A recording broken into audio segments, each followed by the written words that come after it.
Welcome to episode 87 of the Brew Crew Scoop. Happy Cinco de Mayo. We're doing a mid-series episode just because of scheduling for us. So not going to talk about the full Cardinals series, but we've played 4 games and common theme here. It was a 500 week, so they went 2-2 in that stretch against the Nationals, and then game one in St. Louis. So we'll talk about that, and then another game will have happened by the time this comes out, so we won't be touching on that, but. It's going to either be a 3-2 or 2-3 week, which has pretty much been par for the course. But yeah, we're into May. But the good news of this stretch is that Jackson Chourio and Andrew Vaughn are back, and Yelly seems to be not too far away. So that's the silver lining here. Yeah, there's been, I think, a lot of kind of random news since we last talked. Some good and bad injury news, and um, yeah, it's still the early dog days of the baseball season. It feels like nothing's jumping out at us, but we're definitely not hurting ourselves too bad early on, so we can't feel like we can't complain. Yeah, definitely can't complain yet. First on Friday, the Brewers won 6-1 in Washington. Jacob Mizorowski went 5 1/3, no hits. Tell me if you've heard this story before. Left early with a seemingly minor injury, hopefully minor injury with the no hitter going. So 5 1/3, 8 strikeouts, 2 walks, no hits, no earned. Um, Seemingly a hamstring cramp. So he looks like he's going to be okay to make his next start. Um, Offensively, William Contreras led the way, 4 for 5. It was back-to-back 4-hit games for William. 3 runs batted. I believe we said, was it McGee? Case McGee was the last player to do back-to-back 4-hit games, I think. Yeah, I think so. Okay, yeah. So a little bit of Brewers history there. But yeah, he led the way in that one. And then a 4-1 Brewers win on Saturday. Kyle Harrison had another strong start, not quite as sharp as the Giants one. He did give up 7 hits, but he had 5 strikeouts and 1 walk, just 1 earned. So another good start of Kyle Harrison. Um, Brandon Lockridge, actually, I've doubted him before. He's been doing what he needs to do. A guy who's been thrown into pretty much an everyday role, or close to it at least. 2 runs batted in that game, 2 hits. Like I said, it was a 4-1 win. Um, Adney Uribe locked down the save in that one. And then Sunday, unfortunately, the Brewers couldn't finish the payback sweep on the road against the Nationals. It was a 3-2 loss. On the mound for the Crew, Logan Henderson came up in place of Brandon Woodruff slash, I guess, take your pick, Priester slash Chad Patrick, maybe going back to the pen, whoever he's filling in here for. He's back up and he looked great again, like he did last year. 8 strikeouts, 2 earned, no walks, just 3 hits. He kind of slipped off the mound and fell. Luckily, he was okay, but that led to, I believe, one of those runs, so it could have looked even better potentially. And then offensively, again, Lockridge 2 for 4. Garrett Mitchell drove in a run, and Joey Ortiz drove in a run. He did not have a hit though. So after that series, like I said, it was a 2-1 week, and then we just saw the first game at Busch Stadium last night.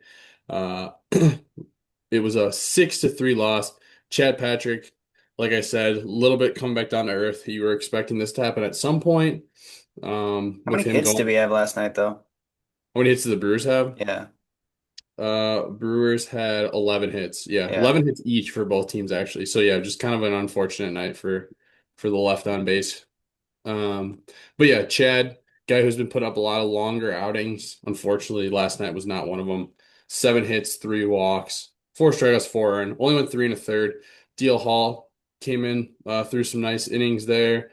169 ERA for DL Hall. So bummer that he wasn't a starter that we had initially envisioned, but he's putting together some good bullpen innings. Um, and then it was offensively, Bryce Terang, 2 runs batted, and he missed the game sick, but coming back, he had 2 RBIs there. When he had one. The big story of last night though is Jackson Chourio. He went double, single, single, walk, double. So He's gotten 1,000 on base percentage through 5 plate appearances in his first game. Kid's picking up right where he left off. So really good to see Chourio back. Andrew Vaughn was back. He was 0 for 4. Curious to see how that power holds up after the hamate bone injury, but not worried about his 0 for 4 night, first night back. Just great to see those guys in the lineup. Starting to look more like a legitimate division winning lineup again. But yeah, overall, 2-2 on the week so far. Hopefully it's 3-2 when this comes out, but they're 18 and 16. They're above 500 still in a crunched up NL Central. That's the story here. Yeah. Um, like you said, I think yesterday was kind of a tough loss. Hopefully we can pull out the next one or two against the Cards and just keep rolling. But yeah, Chourio definitely seems like quite the boost to this lineup. I think we've kind of talked about that, but kind of forget he's on paper, him or Terang's like our best player, and we haven't had him. So, or Contreras, I guess. But anyways, we just have so many good players. It's hard to pick one, but Well, and Chourio too, like I think we forget that not we, but some people it's easy to forget, I should say. Like kids what, 21, right? So yeah, he's still on the you rise. you expect like this year or maybe even next year to be like the beginning of his peak. Maybe who knows even more. Like for as good as he's already been, you could easily see him taking another big leap one of these years. So Yeah. cool to see. Who was your hot hitter of the week against the Nationals and then through game one of the Cardinals? I know it's only 4 games to work with, but Stop dropping on fire, Ricky Bobby. I'm on fire. He's so hot right now. Um, I'm gonna give it to Jackson. On paper, can't be hotter than he was, but you already went through his line obviously from yesterday, but I also want to shout out William Contreras. He just keeps hitting the ball. I think his average since we last talked is 333. Um, he's hitting, and that's all we can ask out of him. And then you mentioned Lockridge. He's been getting it done too. And Terang's always there. So he doesn't need a shout out every week probably, but currently he's producing basically every game in some fashion. I'll shout him out with a 304 batting average still. I still like seeing guys hitting over 400. Or sorry, I was looking at Tyler I'd Black. love to see someone hitting I over, love yeah, that too. Ty Tyler Black. Black's hitting 409. Yep. Hitting over 300 is still batting average is not everything, but it's still something to me. Who was your untouchable pitcher of the week? You fellas are untouchable. Is that the thing? No one can get to you? Factually, it would be Miz as he did not give up a hit, but I'm going to give it to Logan Henderson. He went 6 innings, no walks, 3 hits, 8 Ks, and a semi-unlucky 2 earned runs based on that stat line. So, um, Logan Henderson, a guy we've talked about for over a year now, a guy that deserves to be in the league, and we just have so many arms, and he's getting a little bit of a runway here, and obviously had a good start. Yeah, let's talk about that. So, Henderson comes up again, is really good. He was really good last year before they had to shut him down. Um, Kind of has been the most obvious odd man out on the major league roster 2 point, but now that kind of leads us into talking about Woody. Woody, we mentioned was out, but it seemed like best case scenario at first, just like a quote unquote dead arm. I mean, still worried Yeah, about the guy, but now today he went and met with a specialist, Dr. Meister, who I think is like a shoulder specialist. Definitely heard the name before. Burgermeister Meisterburger, like from Yeah. the Christmas movie. Could be nothing, but you don't love to see it. I would hope that it's just precautionary, obviously, but you don't know about Woody's health. And I would like in May, especially, for them to be very careful with him. I would rather Brandon Woodruff pitches for us in September and October, given the choice. Um, but between that, Priester looks like he was returned to his rehab. Um, was really struggling in the minor leagues, and then on top of that, Drowan and Sproat, they've shown flashes, but honestly, Henderson's been better in the rotation. So you would think that unless something changes, Henderson's going to get a chance to really show out with maybe, I don't know, 4 or 5 more starts potentially. So yeah, we'll see what he can do. I know he's very fastball, changeup heavy for the most part, especially last year, but he's getting out. So we'll see if the league can figure him out here. But then yeah, other just injury news. Woody was the one obviously I wanted to talk about. Hopefully that's nothing, but I can't necessarily uh promise that. And then Angel Zerpa, Tommy John. So we knew that was on the table. It feels like once it's on the table, we talked about it's probably just something that should just happen unless you're at the end of your career or something. But guy who pitched, I think, 3 days in a row and in 6 games in the WBC, we talked about wondering if maybe the ramp up for a reliever pitching that many games in a row in March, full effort. Seemed like Team Venezuela was giving it their all. Wonder if that had anything to do with it. You still didn't give up very much. But I would rather have Nick Mears right now Yeah, but he's under than nothing. control for a while, so it's not For nothing, sure. nothing. But yeah, I don't know. I guess the WBC stuff will always come up. It might come up if we talk about league news too. But if I don't know, can't blame him. If I was a MLB player and could win something for your country, I'd want to. Especially if you found out you had to play on the Brewers instead. There's one thing we don't do, and it's win championships. But yeah. Yeah, I don't blame him either. Yeah, just unfortunately a bummer. I mean, you run this risk with any pitcher. It's just this is what happens to pitchers' arms, Yeah. I guess unfortunately. the bright side's not the term, but obviously he was a lefty out of the pen. When you just shouted out Dale Hall's been performing. We know how much they like to use Ashby. Um, we saw what was his Drawn. the well yeah draw, but the dude we saw debut Oh, last week. Fitzpatrick. Yeah, like he's even been okay. So there's Mhm. a lot of guys out there. Yeah, so hopefully we're all right without that. But there's always relievers at the deadline as well. Yeah. So Yeah, and it wasn't like he was really crushing it to start the year, but no, um, I think Tommy John is honestly kind of a I don't know what 12 to 14 months at this point. So who knows? Maybe we see I'm him back guessing for a next reliever year. too, you're back faster because you don't have to Yeah. build up. Hmm. Yeah, you just have to make sure he finds his location again or command. But after that, it seems like you're in the clear. TJ's now Uh, shoulders. I cannot say the same. yeah, shoulder's the new elbow. You want to Um, go through the roster moves there too with the activations? yeah. So it was Andrew Vaughn and Jackson Chourio. Chourio were activated, and then looks like we won't miss a game. The game's postponed tonight. Oh, All right. So doubleheader on July 7th. They're not even going to do it on Wednesday. So all right. Well, that's news. So we won't miss a game. Um, but yeah, Chourio and Vaughn were activated. It was Perkins that was optioned. And it was who was DFA? I'm sorry. I don't Greg have Jones. Greg Jones was And DFA, then I but don't know, I not this guess Friday. was the Zerpa, oh, that was Henderson maybe who came up for Zerpa? I think No, that whoever would have been Woody probably. we brought someone up for hold on, let me figure this out. We brought someone up for a couple days. Woody went on IL, then someone came up and then got optioned, which I was expecting them to do. Give me 2 seconds. But yeah, But well, while you're looking at it, I Easton was, McGee. It was Easton oh, McGee. Easton McGee. Yeah, So I just think it's Perkins obviously was going to start the year down, and then the Trio thing happened. Now he's optioned.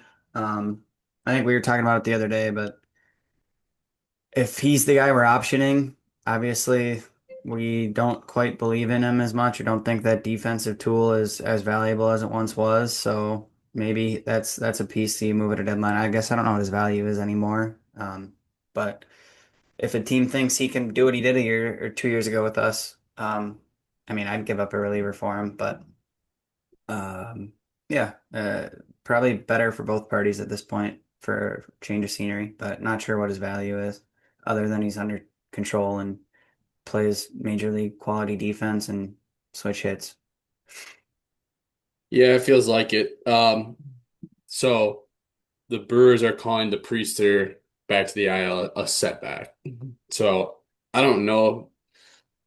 Excuse me. I don't know if it's a real setback or if it was just he kind of stunk. But I don't know that we'll see Quinn Priester anytime soon. And He was good. He was good last year, but he'll have to prove it again this year. So, just to reiterate the open spot in the rotation for a team that seemingly has a million pitchers in their org. But yeah, injury wise, I think we knocked out the big ones. Yelly was, I think, doing a little bit of running and still has a mid to late May timeline. So be good to And a get that. girlfriend. Yeah, and a girlfriend. Another guy that I would not mind if they took it easy on in May, so he can Yeah, we be. got Tyler Black, baby. Yeah, man. I mean, it's no secret that when Yelich is back, that Tyler Black is a goner until someone else gets hurt. There's just no way they're keeping him up without the DH spot open. But like you always say, get that trade value up a little bit, maybe. Who knows? Yeah. You I know, I honestly like I like I don't know. I like his I think some of our friends kind of shit on his at bats, but I kind of like his I approach in a like him. way. I don't know. No, I do too. He's always been a big walk guy in the minors too. I think he's got Yeah. a pretty good plate discipline. So I mean, I whatever. It's obvious that he will never play the field for us, it seems. So Yeah. um and I think that because of that, that also tells me that he had no trade value because otherwise we would have done it. So maybe now Yeah. that changes this year. I don't know if he shows he can hit major league pitching. But yeah, I don't know if you had any other um, injuries or roster moves. Those are the big ones for sure. Just holding our breath here on Woody. Yeah. Yep. Nothing else. I don't have any insiders. We did see. I should mention. Luis Pena still hasn't played since he lost consciousness in the dugout on April 27th. So that was from a couple days ago. I don't know if he still hasn't, but something to monitor there. Um, Cooper Pratt looked like he had a sickness or foot injury or something that held him Yeah, I out thought for I a saw game or two. foot. I was kind of um, quietly, I don't not quietly is the wrong word, wishfully thinking that he was getting the chance to get called up. Not that he's been tearing up AAA. I didn't actually really think that was what was going to happen, but yeah, Chourio Ortiz still struggling. So I honestly, if they called up Cooper Pratt under contract, I wouldn't even mind giving him a shot at this point. Just I don't know, or letting Joey play some third or something. But it was a false alarm, anyways. I wonder if how hot Cooper Pratt has to get called up. I can't imagine it's very hot. Like I Yeah, I feel don't like know. I think a it's couple weird. good weeks. It's a weird scenario, but then yeah, some of like I feel like the beat writers or whatever have kind of talked about they don't think it was really ever their plan to bring him up this year, and that just kind of confuses me with the deal. Then like I agree. at least like why rush it seemingly before Hmm. he's even in AAA? Like even these other guys, for the most part, they were getting called up and got their deal at the same time. And if we're not planning to use Pratt, it's just weird. Like Yeah, it's I don't know, man. You can't roll Joey Ortiz out there every day the rest of the year. Then if you're not going to play Pratt, then you got to make a trade or something because you can't just keep rolling out a guy out there with like a 400 OPS for a second straight year on a team trying to win a division. I'm sorry. His defense is good, but like you can't just have a black hole all year in the lineup unless he changes something. But I don't know. That's my opinion.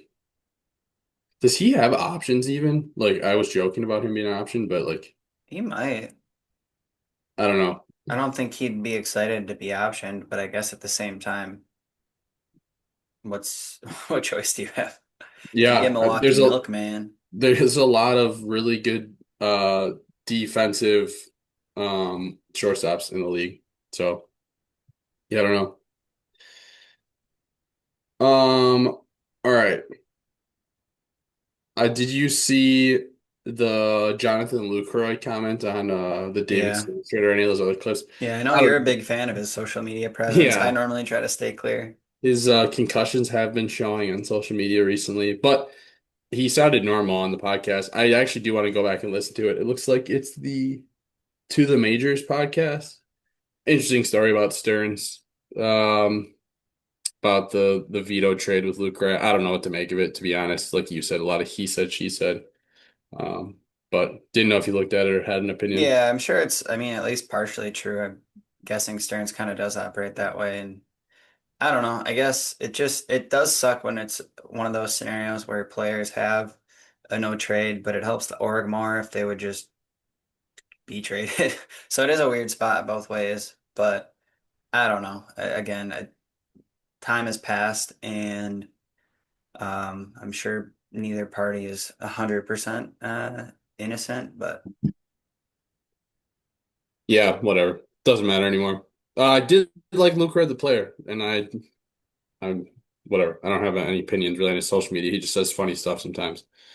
Uh, Maybe not haha funny, but just weird funny. Did you have anything to say around the farm?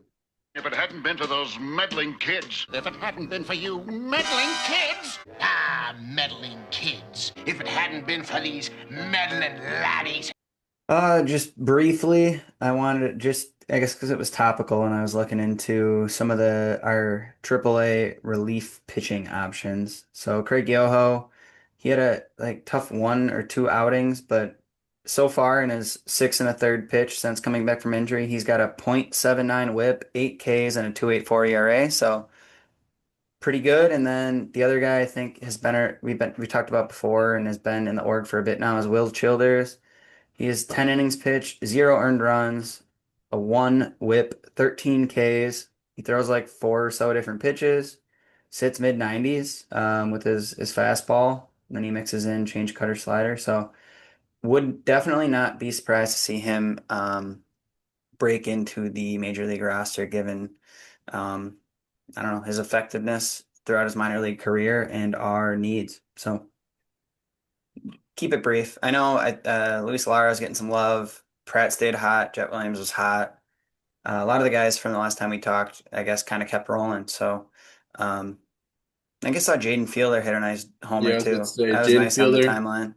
home run, and then I can't remember if we said it last time, but Andrew Fisher at one point last week had 4 homers in 4 games for the T-Rats. Didn't he also I think have we did talk four about four it. strikeouts and a walk-off or something?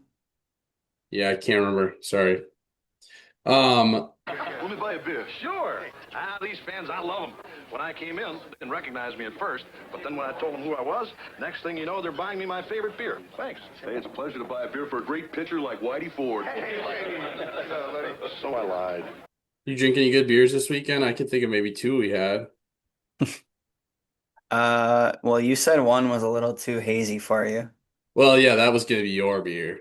All right, then I will say set list from Eagle Park. I do like Eagle Park. I like visiting the tap room on Hamilton Street, I think it is in Milwaukee, the Lower East Side. Good stuff, good burger deals on Mondays. Um, yeah, a little too much for a little Scoopy over here.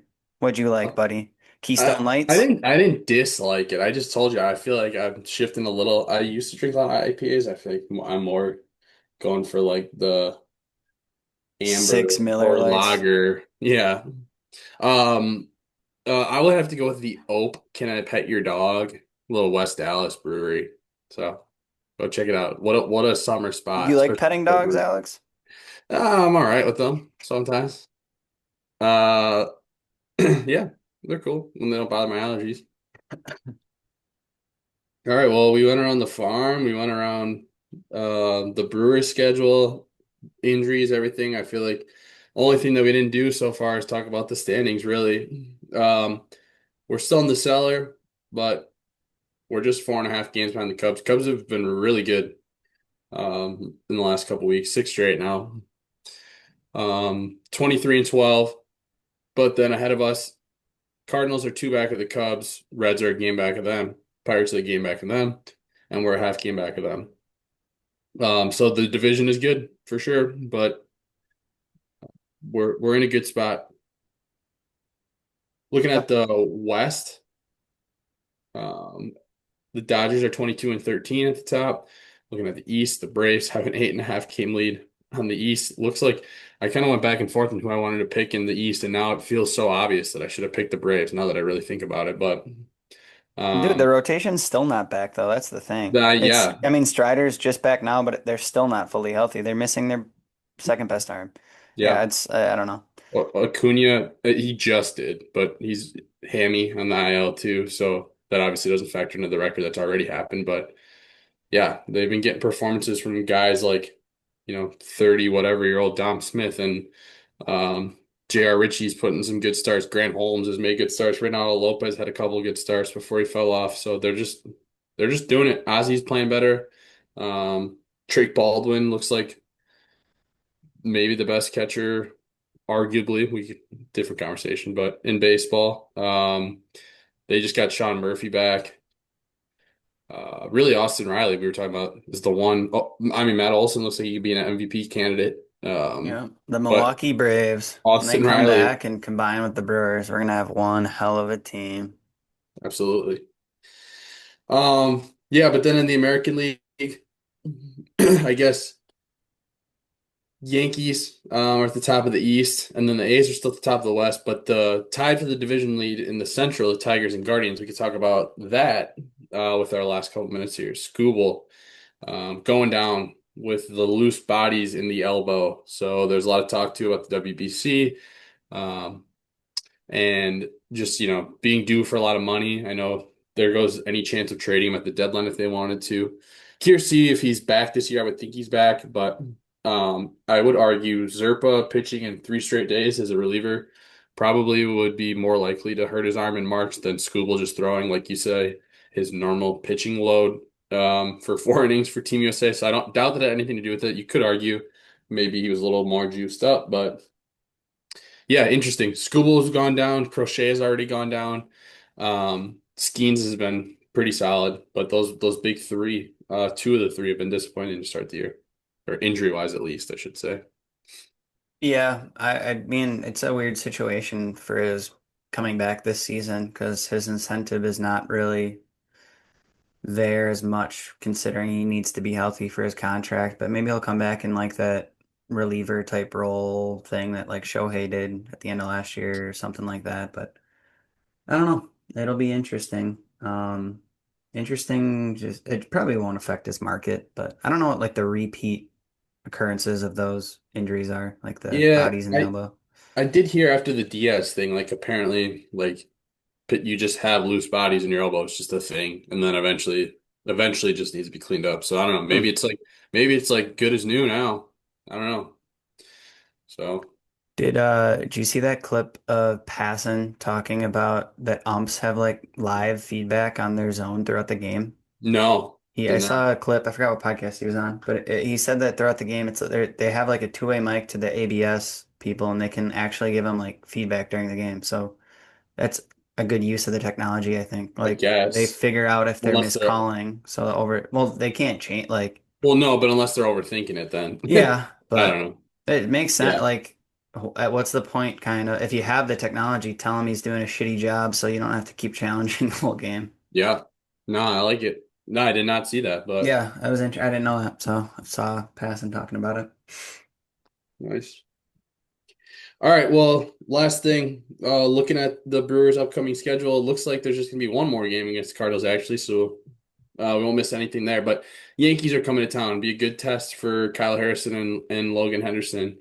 Um, Seeing probably one of the better lineups that they're gonna see this year, at least to this point. And then the Padres as well come to town. I know the Padres, I guess they're 20 and 14. I was gonna say. Some guys like I don't know. I saw Tatis was starting slow. Machado started a little slow. Maybe not jumping off the page yet, but another good test. So big homestand against the Yankees and the Padres. So go Brewers. Go Brewers.